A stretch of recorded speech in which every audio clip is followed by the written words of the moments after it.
Episode kedua ini dibuka dengan memperlihatkan latar kota Jakarta di tahun 2003. Saat itu, seorang Irjen TNI menemui ahli mikologi dari Universitas Indonesia yang bernama Ibu Ratna. Ibu Ratna diundang untuk melihat langsung salah satu spesimen jamur yang baru saja mereka temukan. Setelah diteliti oleh Ibu Ratna, ia pun menjawab bahwa spesimen itu adalah Ophiocordyceps atau jamur semut. Pada umumnya jamur jenis ini tidak akan bertahan di tubuh manusia, namun pihak militer justru menemukan fakta sebaliknya. Mereka berhasil menemukan salah satu korban terinfeksi jamur, dan meminta Ibu Ratna untuk memeriksa korban tersebut.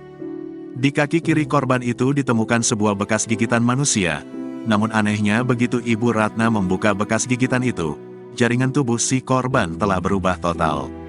Bahkan dari dalam mulutnya Ibu Ratna berhasil mengeluarkan spesies jamur yang masih aktif.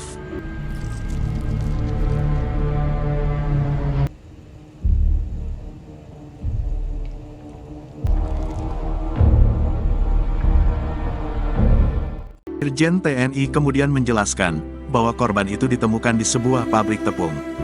Masih belum jelas siapa pelaku yang telah menggigitnya, namun yang pasti ada 14 buruh pabrik lain yang juga menghilang secara misterius. Dari penjelasan itu Ibu Ratna pun menyimpulkan bahwa orang-orang yang telah terinfeksi jamur kini masih berkeliaran di luar sana. Hal ini adalah masalah yang sangat serius, mengingat mereka tidak memiliki obat atau vaksin apapun untuk menyembuhkan wabah kali ini. Tidak ada obat dan tidak ada vaksin. Hanya ada satu cara yang bisa mereka lakukan untuk menghentikan penyebaran wabah. Ibu Ratna pun menyarankan agar pihak pemerintah segera memulai pengeboman kota, beserta semua orang yang ada di dalamnya. Mulailah pengeboman. Scene lalu beralih memperlihatkan Ellie, Joel dan Tess yang sedang beristirahat di dalam sebuah gedung. Tess dan Joel masih menjauhkan diri dari Ellie, karena mereka berpikir ia telah terinfeksi jamur. Namun Ellie menjelaskan bahwa bekas gigitannya tidak berubah semakin buruk, karena tubuhnya tidak bisa terinfeksi oleh jamur. Karena hal itulah Ellie menjadi aset berharga bagi Firefly, atau bahkan umat manusia. Dan tubuhnya diyakini sebagai kunci untuk menemukan vaksin dari wabah jamur. Berkat penjelasan itulah, Tess dan Joel pun merasa sedikit lega, dan mereka pun mulai percaya kepada Ellie. Setelah itu ketiganya pun kembali melanjutkan perjalanan. Mereka melewati jalanan kota yang sudah hancur dan terbengkalai. We should get moving.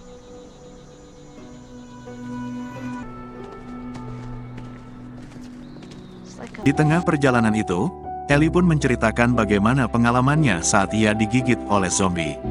Saat itu ia merasa sudah pasrah dengan hidupnya, dan ia ingin memacu adrenalin dengan memasuki gedung mall yang dipenuhi oleh zombie.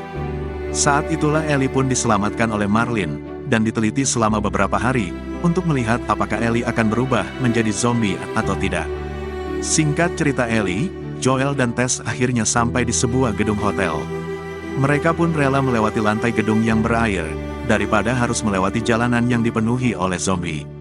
Sesampai di penghujung hotel mereka pun terjebak karena reruntuhan gedung telah menghalangi jalan keluar. Tess kemudian nekat melewati reruntuhan itu agar ia bisa membukakan pintu lain untuk Ellie dan juga Joel. Setelah keluar dari gedung hotel mereka pun melihat jalanan menuju State House, yang telah dipenuhi oleh ratusan zombie. Tess menjelaskan bahwa penyebaran jamur telah sampai di berbagai lapisan tanah, sehingga jika ada sesuatu yang menyentuhnya, para zombie itu akan mulai bereaksi. Karena tak bisa melewati jalanan itu, mereka pun terpaksa mengambil jalan memutar dengan melewati gedung museum. Sebelum memasuki gedung museum, Joel memeriksa mayat-mayat yang ada di depannya. Semua mayat di sana terlihat sudah mengering, sehingga Joel pun berpikir, mungkin di dalam museum sudah tidak ada zombie yang lain. Joel dan Tess kemudian bersiap dengan persenjataan lengkap, sementara Ellie diminta untuk terus berada di belakang mereka. Memang Ellie tidak bisa terinfeksi oleh jamur, namun zombie itu bisa mencabik-cabik tubuhnya hingga tewas. Begitu memasuki gedung museum, mereka pun menemukan seorang mayat yang terluka akibat tebasan benda tajam. Hal itu pun membuat Joel dan Tess merasa kebingungan karena zombie tidak akan menyerang seperti itu. Setelah itu mereka pun perlahan-lahan mulai menaiki tangga gedung menuju ke pintu keluar. Saat mereka mencoba membuka salah satu pintu, mereka pun dikejutkan oleh reruntuhan gedung yang ada di baliknya. Hal itu pun menyebabkan suara yang berisik, hingga memancing salah satu zombie ke arah mereka. Joel meminta semuanya untuk tetap tenang, dan perlahan-lahan menjauh dari zombie tersebut. Namun Ellie yang sangat ketakutan tak bisa menahan suaranya, sehingga mereka pun akhirnya ketahuan. Joel dan Tess kemudian berusaha menembak zombie itu, namun suara tembakan mereka justru mengundang kedatangan zombie yang lain. Karena hal itulah mereka pun akhirnya kabur dan terpisah.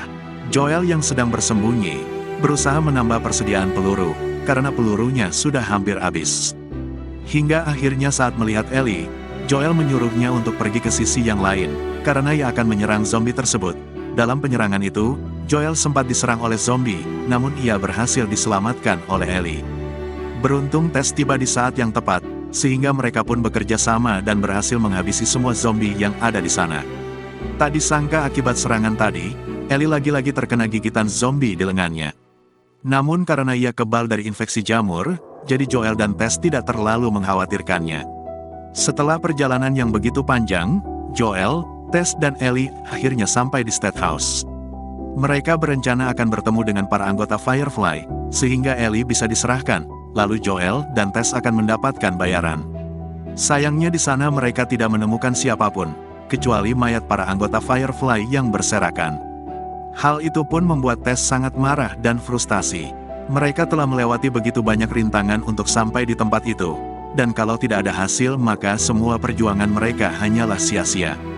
Sikap yang Tess tunjukkan membuat Ellie menyadari sesuatu, ya Tess ternyata telah terinfeksi oleh jamur, karena bekas gigitan zombie di lehernya. Di tengah perdebatan itu salah satu zombie pun tiba-tiba bangun, sehingga Joel segera menembaknya. Tak disangka akibat hal itu tangan zombie itu pun terjatuh di atas tumpukan jamur, dan membuat zombie-zombie di luar gedung mulai merespon. Mereka kini sudah tidak memiliki harapan lagi. Tess pun menyuruh Joel untuk segera pergi menyelamatkan Ellie, karena ia adalah satu-satunya harapan bagi umat manusia. Tess pun segera menumpahkan semua minyak dan menyebarkan granat di sekitar gedung. Karena ia berencana untuk meledakkan diri bersama semua zombie. Dengan berat hati Joel terpaksa membawa Ellie segera pergi, dan meninggalkan Tess sendirian di dalam gedung. Tak lama kemudian para zombie pun masuk ke dalam gedung itu. Tess terus berusaha menyalakan korek apinya, namun ia tak kunjung berhasil. Sampai akhirnya saat salah satu zombie hendak memasukkan jamur ke dalam mulutnya, korek api itu pun berhasil dinyalakan, dan inilah yang terjadi. Alhasil kini hanya tersisa Joel dan Ellie yang harus kembali melanjutkan perjalanan mereka. Dan episode yang kedua pun akhirnya selesai.